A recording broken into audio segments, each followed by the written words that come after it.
Ipagdasal nyo na lang na sana makaligtas ang baby na dinadala ng tita Rica mo. Tay, sorry po Tay, hindi ko naman po sinasadya talaga Pikit, yung... hindi ko kailangan ng dahilan mo ngayon. Ang kailangan ko makaligtas yung baby. Sana lang walang masamang mangyari sa baby kung hindi. Tay, Hindi na po ako magpapaligoy-ligoy pa. Nagkaroon po kayo ng miscarriage, Mrs. Unfortunately, mas increase po talaga ang risk ng miscarriage during geriatric pregnancies o yung may edad na pong nagbuntis. It could happen during the first trimester without any clear reason. It's not something you could have controlled or prevented. I understand that. Pero pwede po bang ako na lang ang magsabi sa husband ko? I want to break the bad news to him gently para hindi naman ho siya masyadong pa-devastate. Of course po, ma'am. No problem. Sige, excuse me po. Maiwan ko po muna kayo.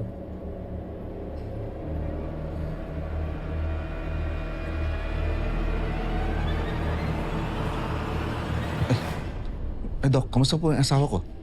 Hinihintay na po kayo ng asawa niyo. Sige po. Thank you.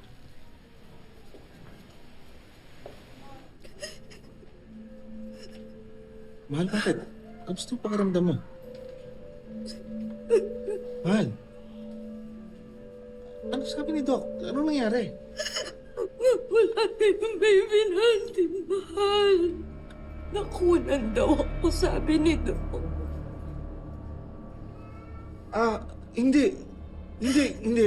Nagkakamali sila. Sandali. Baka may magagawa pa silang para iligtas ang anak. Sandali. It's too late. It's too late, Ma.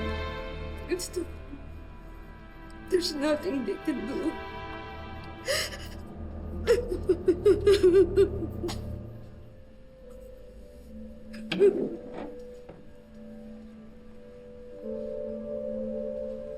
Sorry.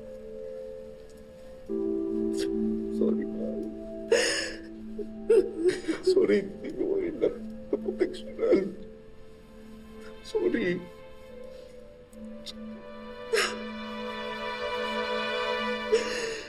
Kasalanan mo, Twinnie. Kung hindi niya ako sinaktan, hindi mawawala ang baby natin. Walang dapat ibang sisihin kundi siya.